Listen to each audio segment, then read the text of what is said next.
Hi everyone, hello. I hope you're doing well. So today I'm very cozy. No, I'm gonna do it again.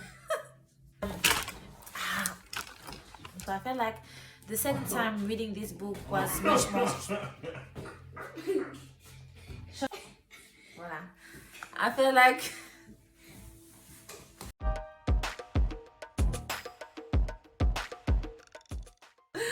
Hi everyone, I hope you're doing well. So as you can see today, I'm very cozy. I'm just tired, the work life is exhausting. So yeah.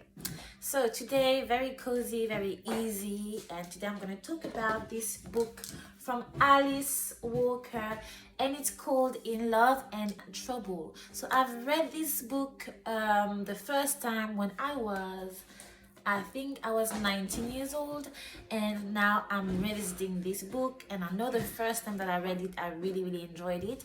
But I think now the second time of me reading it, I felt maybe because I'm more mature, I understand the issues a bit more, because I understand more what is at stake, the issues, and so on. I felt like the second time reading this book was much more striking. Alice Walker was born in 1994 in Georgia, which is in the south of the United States. So she did not grow up in a rich family. She grew up in a family of sharecroppers. So she's really familiar with the deep rural south and the countryside life. So she was quite a shy kid, and after an accident, a freak accident that happened in her childhood, what happened is that her brother shot at her with a BB gun accidentally.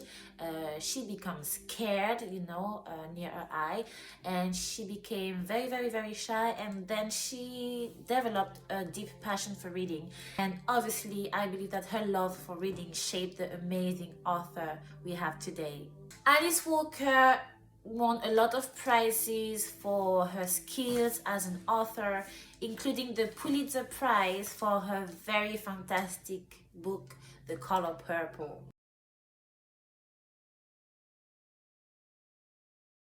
In Love and in Trouble was published in 1994. This is a collection of short stories, all revolving around the lives of Black women in the south of the United States. What is interesting is that although all the women are Black women, they all come from a diverse range of backgrounds, which makes the stories richer, and we have a variety of storylines and plots. All in all, in my opinion, all the stories are very moving, and some of the stories are very heart-wrenching, like the story called Flowers, and some stories, The Flowers, and some stories are very disturbing, very gripping, like The Child Who Favored Daughter. This one is my favorite because it's so beautifully written, but the story is so painful and horrific to read. So it's very weird. It's all these contrasting feelings, but it's so exquisitely well written that you can only enjoy reading it. The lives of African American women and the issues faced by African American women is very central to Alice Walker's work. And I find it great because I feel like when I read these books, although I am myself not African American, I can relate to a lot of their lives experiences and the challenges they are facing in their day-to-day lives. And I have to say that although I'm not always in agreement with Alice Walker as an activist, as an activist, she has her own views, her own positions. I immensely admire her as an author. I think she's a great author. The tone of the book is mainly dark, although it is sometimes very humorous, like in To Hell with Dying. The tone is also lyrical a lot. For instance, if you read The Flowers, or if you read The Girl Who Favored Daughter. And we really see throughout all these stories the impact of racism and patriarchal values on the lives of this black woman, and most of the time we can see that overbearingly it has a huge, profound negative impact on the lives of this woman. It could be on the romantic side, professional side, artistic side. I'm going to go through these short stories one by one. Hopefully this video is not going to last 2 hours, okay? But the first story is Roselily. So this story is quite easy to read. That was the easiest for me to read. And it's about a woman. She's a single mother, and she feels like her identity has been tarnished because of her being a single mother. She feels like she has been excluded from her community, and people talk down on her, and she feels like getting married is a way for her to redeem herself and to find a better place in society and in her community. When you read this short story, you can really see that she's hesitating to marry this man. You know, this short story is basically the wedding, and we can read her thoughts. You know, the narrator is omniscient, so we know exactly what she's thinking. She's hesitating because she feels like when she's going to marry this man, she's going to give up a part of herself, but she feels like this is a sacrifice to do to regain a better place in society, to be seen as a valuable woman. She's hesitating because she's going to marry a man from a different religion, and she feels like this man is very cold and self-centered. She will also have to relocate, so it's a lot of changes, a lot of sacrifices she has to do. One side of her is very happy to be married because she feels like being married fulfills her, and the other side of her is like, oh my god, I'm going to give up a part of myself. I'm going to relocate in this new unknown city, and everything is very, very big to me. So here you can see that, you know, the fact of being a single mother was seen negatively, and a lot of women had to make difficult choices. Like they had to decide to get married for the sake of being accepted in society, and also to have a life that is easier, because this character Roselily, she said that life was very difficult. She has to work to provide for her kids, and she felt like marriage and being married could help, could relieve her economically and financially. She feels like when she's going to get married, she's going to give up a little bit on her freedom. We read, her place will be in the home, he has said repeatedly, promising her rest she had prayed for. But now she wonders, when she is rested, what will she do? So here we have a question of agency. You know, is it how you pronounce it? Agency, agency. I am sorry. I am French. Non, rien de rien. Non, je ne regrette rien. I would say it's a question of agency. So she feels like, okay, being married is good, but will I keep my own freedom? Like this man is saying that if I'm his wife, I won't have to work, I will be able to rest. But rest is not enough. Rest is not fulfilling. I want to do things. I want to I want to actualize myself. I want to do something of my life. So she has questions. The same page we have, she does not even know if she loves him, and here again we have also, she loves his understanding of her condition, and with the word condition we hear single motherhood. Okay, she feels like this is a sacrifice she has to do because people really view her negatively, but she feels like she's not seen in a good light, and she really wants to redeem herself. She wants to leave poverty, disgrace. She doesn't want to be an outcast of her community anymore. So this is really a sacrifice that she decides to do. She feels like being married is better than suffering as a single mother and as being seen as a you know, as a pariah of society. So I really liked this first short story because it's still, unfortunately, it's still really relevant, because today a lot of ignorant people have certain views about single mothers, and I advise them to read a little bit and to educate themselves. The second story is really Doesn't Crime Pay?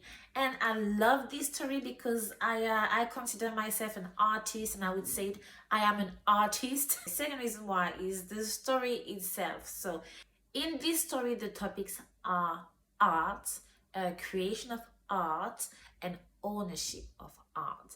In this story, you have a woman who is married with a man. Does the man, he's retired from the army, and the woman is not working. She's well taken care of financially, in terms of material abundance. She's living a good life, but she wants to be an artist, and it seems like her husband doesn't understand. There is a disconnect between her and her husband. He only sees her as a beautiful object, a beautiful ornament who is here to make babies and to, you know, to smell good, to be beautiful. That's his vision of womanhood and wifehood, if that's a word.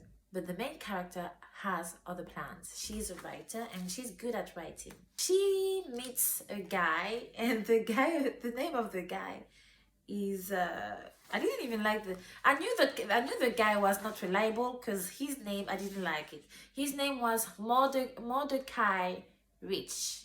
I think that's how you pronounce it, Mordecai or Mordecai Rich. She meets this guy, they become friends, and because she starts to trust him, she allows him to read her drafts, okay? And at some point, she allows him to take her draft, because Mordecai made the promise to take her draft and to send them to a very famous newspaper, I think it was. And of course, he betrays her. He takes the draft and he runs away in nature. He evaporates in nature. He never comes back. And she's a bit naive, so she doesn't realize at first that he stole her work. He stole her literary work. Now, how does she realize the trick? She goes to the doctor one day, and she was reading a magazine, and the magazine fell open at a story about a one-legged woman. And the thing is, this story, she wrote it, so she recognized that this story is hers. But at the end of the story, we see that it's signed Mordecai Rich. So basically, he stole her story. You know, he took the draft. He said, I'm going to bring your draft to a newspaper, to an editor. You're going to be rich and famous. But he stole the draft and he published the draft under his name. He stole her creative work. And he became rich out of it. He became an acclaimed author and so on, and it drives her crazy. So she delves into madness, like profound madness, and she even attempts to kill her husband at some point, because, you know, it was such a shock that she was deeply affected mentally. In this story, you really see how vulnerable Black women were exploited at some point in US history, and it's still happening. You know, minority women, I would say, are often exploited, they often see their art stolen, their creation stolen, or not valued until someone takes ownership of it and magnify it or amplify it, because they have more status, or they have, you know, a better access to resources, a better access to audiences. So I really like this story. It was really relatable to me and what I do. And you know, that's interesting, because we never really get to know the name of the main character. It's like her identity has been totally erased and concealed. And we see that here you have the position of woman in art and the position of woman in a marriage. You see, her husband really considers her as cattle, like she has to be here to produce children, okay? So that's why the strong word cattle is used. And there is a big humorous turning point at the end, because the husband is forgiving. You know, she tried to kill him, but he forgives, but he wants her to get pregnant. And the big humorous point, the big irony is that she relies on the pill and he doesn't even know. And she feels like the pill, ironically, is the only way for her to gain some agency over her life. Agency over her life. She can at least get control over her life and over her reproductive system thanks to the pill. But other than that, all her power, all her ownership has been stolen by Mordecai, who stole her amazing literary work, and her husband, who stole her dreams and her, you know, her position, all the things that she wished she could do. She feels like she's in a prison with her marriage. So it's a little bit like, it's a little bit linked to Roselily's story. We have the stories of women who wants to do more with their lives, who don't want to be defined by their marital status or their childbearing status. They want to do more, but marriage is really keeping them on lock, and it's like a prison. Now obviously not all marriages are like this, but this is a vision of marriage that Alice is questioning. And obviously not all marriages are like this, but we're not gonna act like this is not something that happens in some marriages, especially at the time, you know, because it was published in 1984. In the story, Her Sweet Jerome, we have the issues, all the topics of love, education, social class, self-confidence, and again, marriage, because this is a story of a woman who is not educated. She's not educated, but she comes from a family of business people, so she knows how to run a business, although she's not educated. So she gains a lot of money. She's quite wealthy, and the other thing is that she's not described as how can I say that, she's not described as a very beautiful woman. Her description is not very flattering. However, she marries a guy called Jerome, and this guy Jerome neglects her a lot, and she's starting to doubt herself. She's starting to become paranoid, like very paranoid, and it starts to affect her mentally, you know, like the character from the previous story. Here we have another character who is affected mentally and very negatively. So she becomes more or less of a crazy woman because her husband neglects her a lot, and she feels like her husband cheats on her. Now the reason why she becomes crazy is that obviously she's so attached to her husband.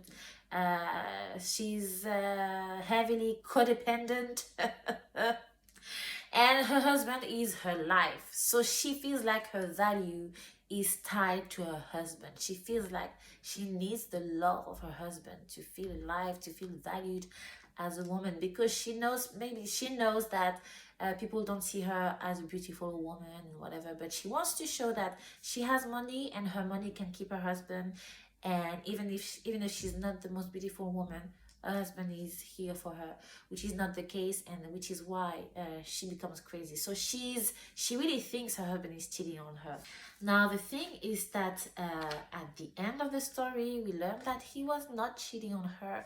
He was just so attached to revolutionary ideas that he neglected his wife. And if you read the story, you will see how she finds out. You know, I feel like this story was also like a way to voice that a lot of men at this time, you know, when they were fighting for civil rights movements, and they were also developing revolutionary ideas, a lot of these men were doing great things for the society and the community. And I think she's questioning what were they doing at home with the people who were closest to them. I feel like this is something she's questioning, you know, this imbalance of doing so good for society but neglecting people at home, people that you should love first. And you will also see the end of the story, which is, the end of the story is very sad, very brutal, trigger warning, there is death included, and I think it was a slap in the face, as far as remembering that do not attach your value to a man or to marriage, you know. Yeah, I think that's the main lesson that I get from this story, and I was not expecting this end the first time I read the book. And yeah, the end is very soul gripping, just like the next short story actually. Now, the child who favored daughter. This is my favorite short story, but it was so hard to read. Uh, it was like, it was really dark. It was like a horror movie. It was really, really hard to read. And there is this huge contrast with the delicacy of the prose, the writing style, the lyricism of the writing style, and the brutality of the story. The story is horrific. So trigger warning, the topics are violence, incest, racism, patriarchy, um, and domestic violence. In this story, there is a man. So this is the father. The father of the girl is a disturbed individual. He's heavily disturbed. I hate this character. I hate it. This character is, it's a man, he's heavily, deeply disturbed, and he sees a woman as his property. The first incident we learn about is this man used to have a sister called Daughter, and Daughter had a relationship with their master. Was it their master? I think it was their master.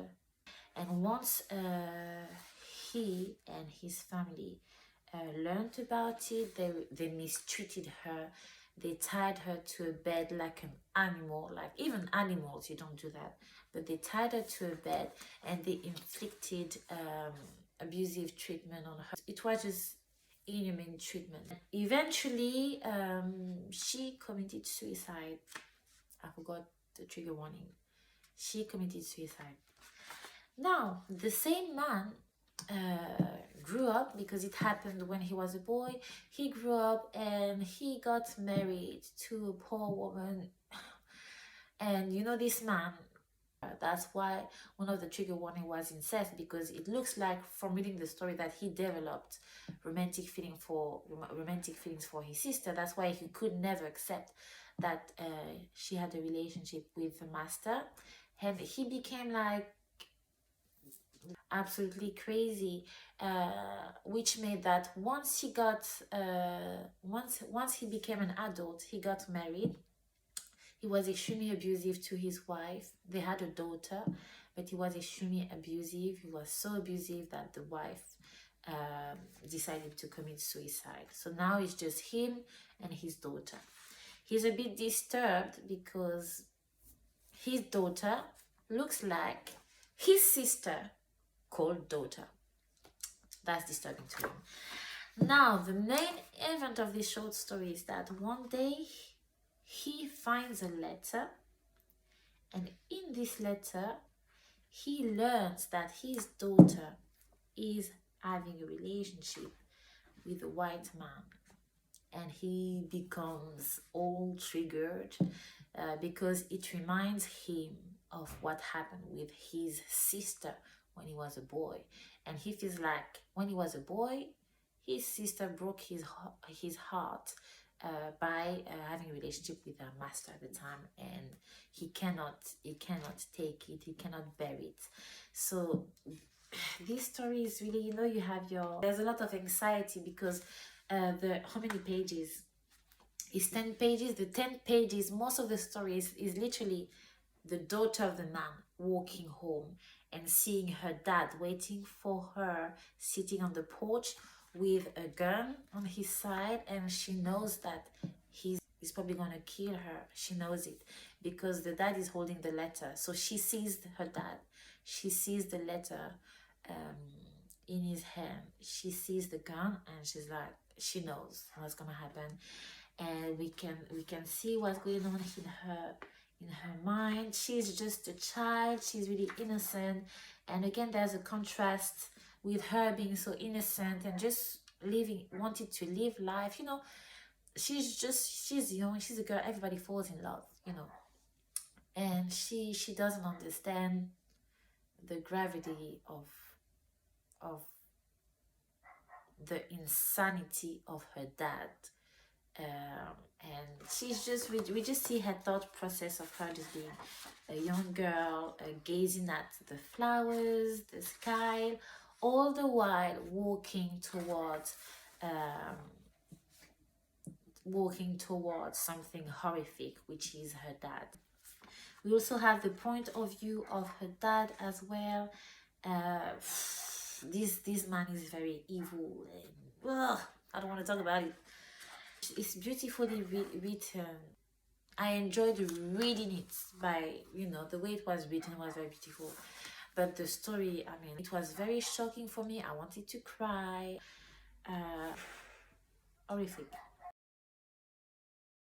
Next story is for everyday use. I think this is the most famous short story of this collection of short stories. To me, it was an interesting read. It was not my favorite one, but it was very interesting. So basically, in everyday use, the topics are mainly heritage, okay, traditions, the African heritage, and the way people might commodify African heritage for different purposes.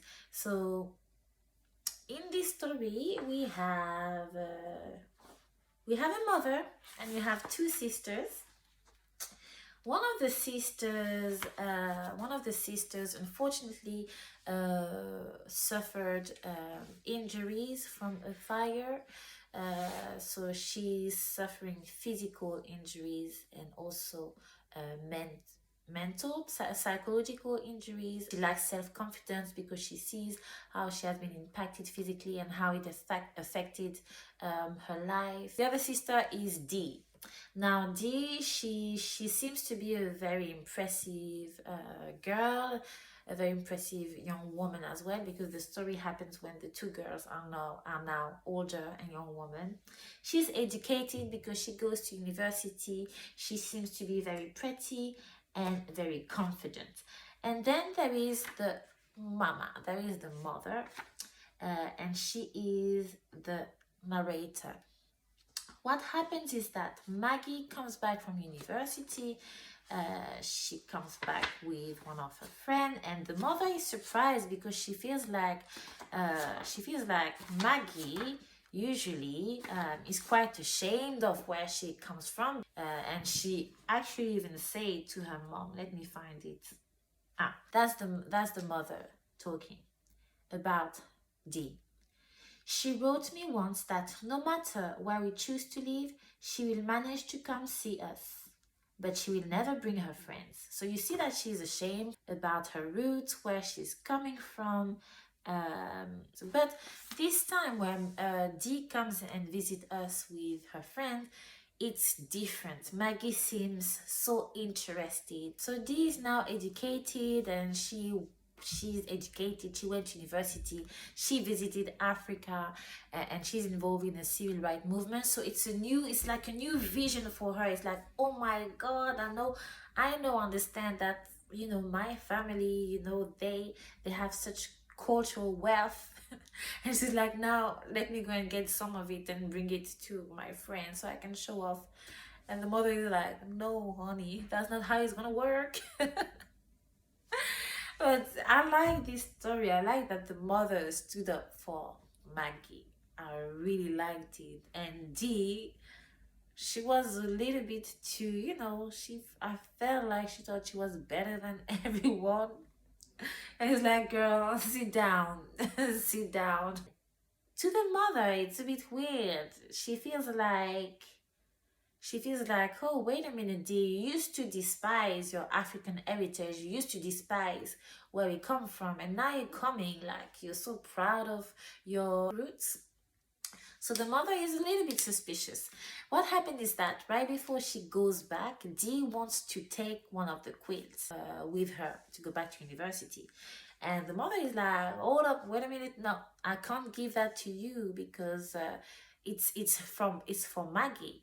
So Dee tries to be like, oh no, I really need it, blah blah blah. If you give it to Maggie, she's not going to see the importance of this quilt. This is like this is really an important artifact, an important symbol of her culture, of her heritage. And the mother is like, no, you're not gonna take it. This is for Maggie. I promised her that she will have it. So Maggie, who is a woman who is not confident, who has been physically affected by the fire, she sees her mother standing up for her, and she feels happy to see that she is valued, that she exists, that her position, her place is valued, that her mother fights for her. It was so heartwarming. Let me read you this passage. She looked, when she said she's talking about Maggie. She looked at her sister with something like fear, but she wasn't mad at her. This was Maggie's portion. This was the way she knew God to work. When I looked at her like that, something hit me in the top of my head and ran down to the soles of my feet.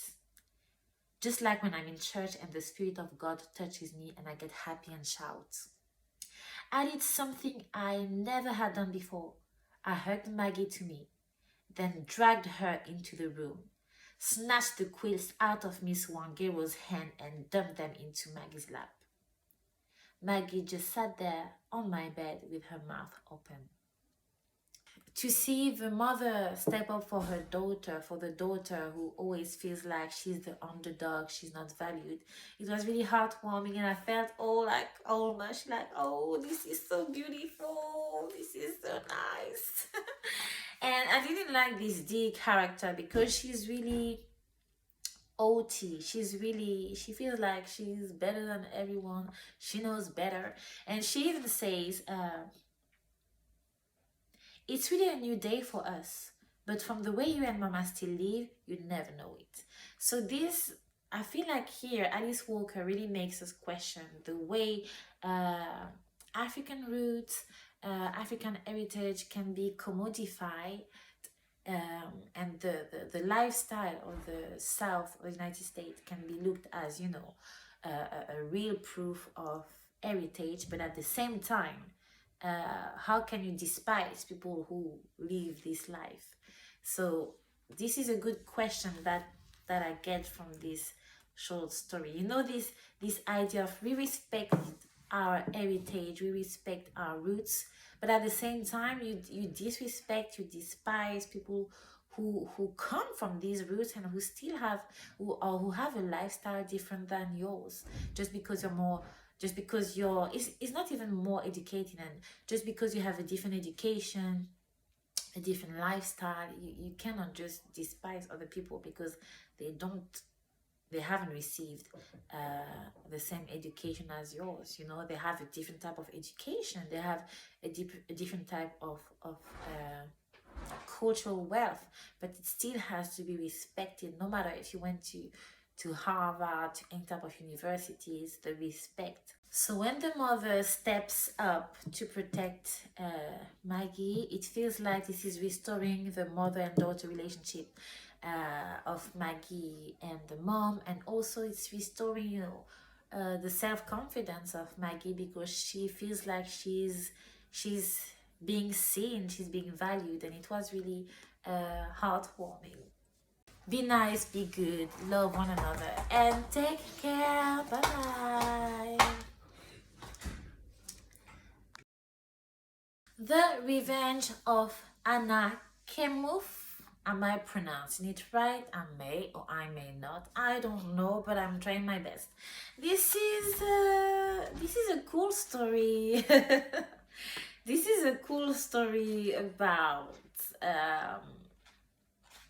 Did they use the name voodoo? Let me see if they use the name voodoo. This is a cool story about a woman. The woman is Anna. She goes and sees Tante Rosie because she wants to be avenged from a situation she suffered a long time ago, and it was a situation where she had been denied food stamps during the Great Depression. It was a very hard time in the United States. So during the Great Depression, her family was starving, so she went one day to ask for food stamps. She has been denied on the ground that because this woman Anna, she's quite proud. So on this day to get the food stamps, she decided to get dressed in a very fashionable way. So she looked like she was rich basically. And when she was queuing for the food stamps, when it was her turn, the lady who was supposed to give her the food stamps say to her, well, listen honey, you don't look really poor, you don't really look poor, so there are other people who look poor and who need food stamps, so you're gonna get on the side, you're not gonna get any of these, and I'm gonna give these to the people behind you. So basically she couldn't get any of the food stamps, so she got back empty-handed, although her family was starving. And basically it was a terrible day for her because she felt humiliated. People were here, they saw what happened, they were laughing about it. Her husband was embarrassed as well, and first of all, the husband was not very loyal in the first place, so he used this opportunity to leave her. He was embarrassed. He was like, see, that's a lesson for her, and secondly, I'm going to leave you, I don't want to be with you anymore. So he left her. So she got back home, no husband, no money, and if I understand well, because of this, her kids, is it all the kids who died? Some of the kids died, or all of them? I don't remember. From what I understand, all the kids died. Yeah, because of this incident. Let me read.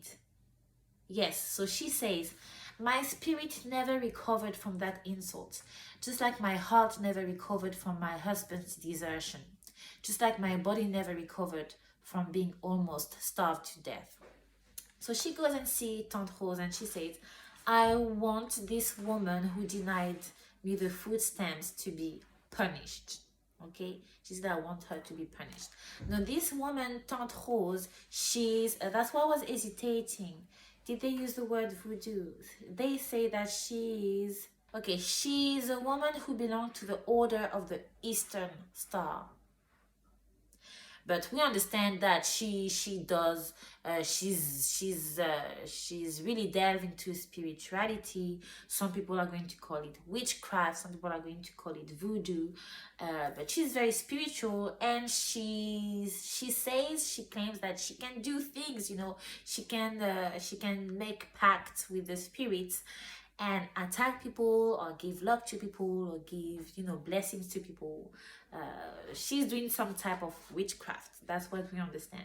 Anna goes to see Tante Rosie. She said, I want to use her witchcraft to get revenge, and that's what happened. She goes there, she pays, and this story, in this story we see, how can I say that? I don't want to spoil too much, because this story, I think you should read it. It's because it's quite interesting. I'm not gonna say humorous because I'm a very sensitive woman, and if someone dies, I cannot say it's humorous, even if the person is a little bit bad. But yeah, this story is interesting because we see that destiny, fictional destiny, is interesting. So that's the revenge of Anna Kemov. If you want to see whether the witchcraft worked or not, just read this short story. It's good to know that this story, the revenge of Hannah, is based on the story of Alice Walker's mom during the time of the Great Depression.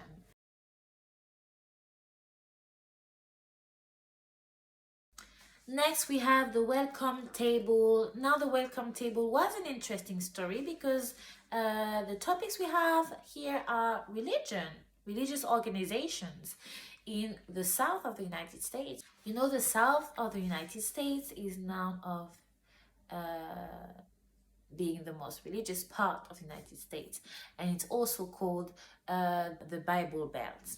In this story, The Welcome Table, we see an old black woman who is being turned away from the church, from a church, on the grounds that she's black, so she cannot sit with them, with the white people in the church. So she's turned away. She's been like thrown away. Physically, she's old, but she's been like ejected, thrown out of the church.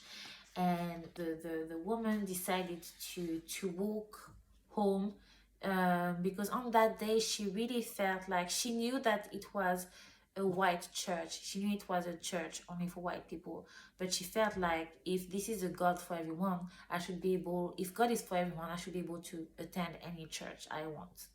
And of course, they didn't let her in because of her skin color, and she decides to walk and talk to God. And the story is very moving because she's very old, you know, and she walks and walks and walks. She just walks, and at some point she's so exhausted, she sees God. She feels like she sees God. Is it God or Jesus? I mean, she sees Jesus. Yeah, she sees Jesus. I don't want to offend people depending on your religion, so I'm going to stick to the text. So in the text, she sees Jesus, and she's so happy. She's elated. She's walking over the moon, and she tells everything to Jesus, how people were rude to her. She tells a bit more about her life story, and she walks. She feels like she's walking with Jesus. She walks until she dies along the road. It was a sweet story, but really highlighting the you know, the nonsense of some of the religious organization. Like, how can you call yourself religious and be racist? You know, it doesn't make sense at all. So this story very interesting, especially in the context of the deep south or the south of the United States. You know, if this part of the United States is called the Bible Belt, and at the same time you're the most racist part of the United States, there is a problem. I mean, like, we don't understand. Next short story is Strong Horse Tea. This story is the story of a woman with a baby. The baby is deeply sick. She feels like her baby is about to die. It's in the south of the United States again, you know, at a time where, you know, racism was rife. One day the postman comes and delivers a letter, and she said, look, my baby is about to die. Please, can you ask a doctor to come and see us? So she is a bit naive, and she asked the postman to bring a doctor to her. Obviously, the doctor never comes. However, as a neighbor, there is a woman who is a traditional doctor. So she uses, how do you call it? People will say unconventional medicine, but she uses her type of medicine, traditional medicine. But the woman, her name is Rainy. She doesn't want to use this type of medicine. She doesn't trust this type of medicine. She wants a white doctor. Obviously, the white doctor never comes, and when she sees that the white doctor never comes and her baby is indeed about to die, she's like, okay, I'm gonna go and see this traditional medicine. Okay, and this story is interesting because well, first of all, we see the impact of segregation, racism, unequal access to healthcare, unequal access to resources, and, you know, a good way to question traditional medicine that we tend to neglect, or we tend to look down, when actually, based on what? Is it because certain type of medicines or certain type of treatments come from minorities? Is this the reason why it is so often looked down upon? Okay, so there is this idea of, you know, it's not valued because it's not coming from the Western world. And this is a good question that we have here. Just like the welcome table, well, entertaining God, and the diary, let me find the exact title. The Diary of an African Nun are very interesting stories where we can see that religion or religious organization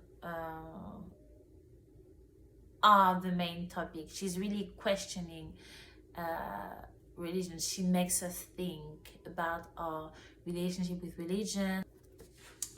Well, I'm not going to speak a lot about this because I didn't really like them. I didn't really like these two short stories. Well, first of all, entertaining God, it was hard for me to understand the plot, the storyline, the main message, the main questions. If you know better than me, please indicate in the comments. Let me know what you understood from the story. John is the name of the main protagonist, but John's mother and John's father, they're just really weird. From, you know, I feel like the boy was not loved by his parent, and the dynamic of the family is weird. Yeah. And the Diary of an African Nun is really a young woman, an African woman, who decides to become a nun, and she gives her life to Christ. And we can see that, we don't know her name, but we can see that, you know, we have access to her thoughts, and we can see that she's doubting, she's wondering if she made the right choice of becoming a nun, and she's also struggling with her internal passions, her desires, you know, as a woman, and the rigidity of the nun life, the life, you know, being a nun. Well, interesting to read for the Diary of an African Nun, but these two are not my favorites, unfortunately. Moving on to the flowers. So this story is very, very poignant, a little bit like the girl who favored daughter. Stark contrast with the beautiful prose, the melody of the prose, and the horrific story. So we have this little girl. She's called, I won't be able to pronounce her name. Is it Myop or Myop? The way I read it is Myop, but it could be, English is so, anyway, Myop. I like, just because I like Myop, I like how it sounds. This young girl, she's very young, it's summer, the weather is nice, the weather is wonderful, and she's just having a walk around, and she's just picking flowers, until at some point she steps into something, and she realized that she's stepping into the skull, how do you say it? This one. Skull. Okay. She steps into the skull of of a dead body of a black man who has been lynched.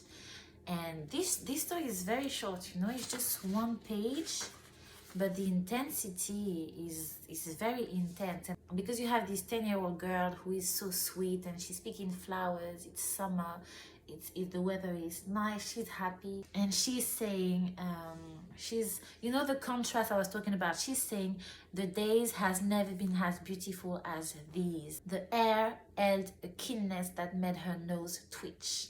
She felt light and good in the warm sun, and a few lines later we face the horrific history of the south of the United States, because the south of the United States is where you had a lot of lynching happening, black people being killed like in broad daylight for being black. This is where you have the home of the KKK. So you have this innocence of just being a black girl and picking flowers, the innocence of childhood, and she has to confront reality when she inadvertently walks on the skull of this dead body, unfortunately. So the end is very brutal, and the quote is, Myop laid down her flowers and the summer was over. And summer is a metaphor for her childhood. So just like that, her childhood was over. She could no longer be a child. She could no longer be innocent and naive. She had to learn the reality of being black in the south of the United States, and she had to learn the reality of the past of this geographic region. Next story is We Drink the Wine in France. I was very interested with the title. The first time I read it, I was like, oh, they're gonna talk a little bit about the life of black people in France. Yeah, they're gonna talk about me a little bit, but no. We Drink the Wine in France is a little bit of a fantasy story between a teacher and his students. So the teacher is a white man. He's old. He suffers from ulcers, and he has survived deportation during World War II. Where is he from exactly? Can we know where he's from? I think he's Polish. As you can see, I should be a little bit more prepared when I do my videos. I don't remember exactly where he's from. I don't know if it's mentioned. Yeah, it seems like he's from Poland. But basically, he has survived deportation, concentration camp, which was a horrific, terrible, dark period of time under the Nazi regime. And we have this young student who is a black girl from the south, and this story takes place in a school for black girls in the south. And it's very harsh, but the girl is defined as being stupid. I mean, she's not good at French, so the teacher keeps on thinking she is stupid. But French is hard to learn. I'm not even gonna front, you know, I'm French myself, but French is hard to learn, and even for me, French is my first language. It's a hard language to master, and I say that as a French speaker. So I can't really be mad at her. I cannot really judge her. French is hard to learn. It's a bit weird. It's a bit disturbing because the teacher is fantasizing about his student, and he's old and he's underage. She's underage, and the young girl as well fantasizes about her teacher. Well, I said she's underage, I don't know, but I assume she's underage because she's at school, you know. So I was a little bit disturbed, and I wasn't sure of the direction Alice Walker wanted to take with this one. I don't know if there is something she wanted to highlight. I was a bit disturbed. I don't really know what was the underlying theme or topic with this one, but I don't know. If you know, let me know. But yeah. And last one, To Hell with Dying. This story was such a sweet story. In my opinion, that was one of the only stories which had a lot of warmth to it. It was a lovely story. It's the story of a woman. So the story starts as her being a child, and in their neighborhood there is this man, and he drinks a lot. So he drinks a lot. He drinks heavily, and sometimes he drinks so much that he's in the coma. He's in a comatose state. People think he's about to die, but one way to prevent him from dying, or to wake him up from death, so she thinks, is to go and to tickle him and to say, hey, Mr. Sweet. And you know, the name of the guy is Mr. Sweet, which makes it even more like cute. So the kids jump over him and they tickle him to bring him back to life. They say, Mr. Sweet, to hell with dying. So every time this old man is drunk to a point that they feel like he's about to die, they call the kids to the rescue and to bring him back to life. And it works for years and years until she's grown enough and she goes to university. And they're still very close to this man. He's like part of the family. He's so sweet to them. At some point, her parents call her and they say, listen, we need you to come back because we feel like Mr. Sweet is really about to die this time.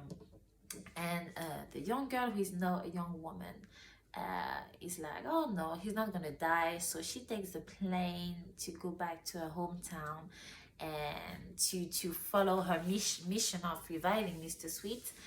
And unfortunately, this time it doesn't work, you know, because Mr. Sweet was already old at the start of the story, and now it's like 20 years later, he's older, and it was his time to go. And she realizes that, you know, these sweet beliefs that she has as a kid were beautiful, but life is life, and you know, it's about understanding death, and it's also about keeping these sweet memories in your head and remembering that in life you have these beautiful moments. They don't have to be extravagant.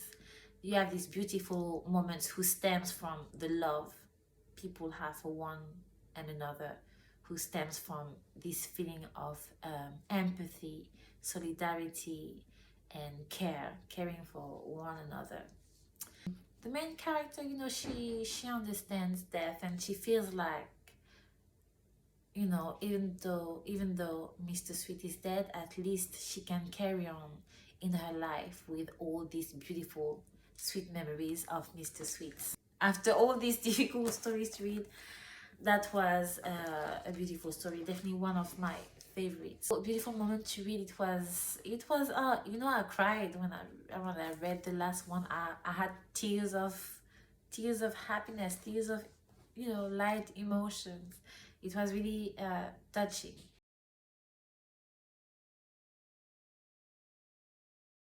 It's really hard to have a top 5, but my top 5 is number 5, The Revenge of Anna Kemov.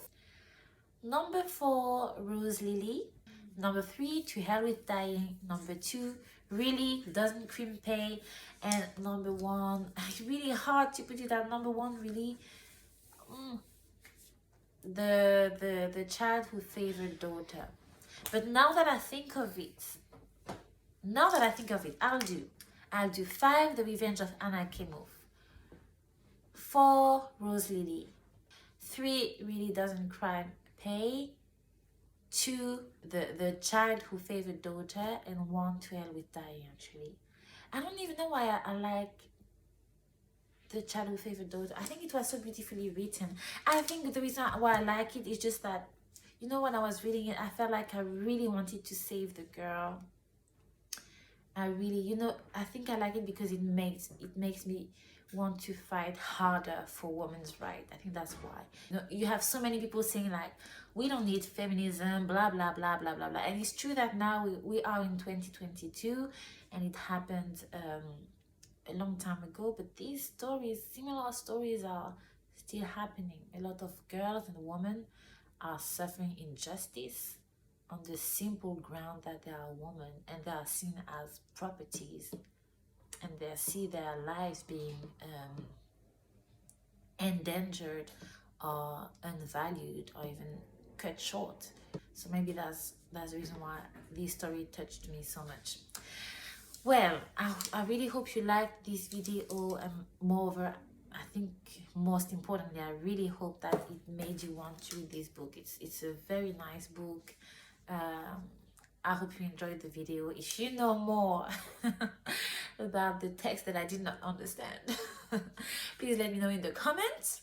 My next book from Alice Walker is probably going to be In Search of My Mother's Garden. I don't think I'm ready to read The Color Purple yet, because mentally I need to read like happy stuff now. But yeah, that's it. Alice Walker. But as I said, I really love her as an author. I really respect her. You know, my favorite ever is Toni Morrison at the moment, as well as Gloria Naylor. But Alice Walker is definitely in my top 5 or top 10. I love her. Yeah, that's it. Don't forget to subscribe if you want to see more of similar content. Let me know in the comments what you thought about the video. If you know more, if you want to chat, if you want to share stuff, don't hesitate, please. I'm a chatty person. I'm very talkative. I like to talk and exchange and share about books. So please link up with me in the comments. We can talk. Be nice, be good, love one another, and take care. Bye bye.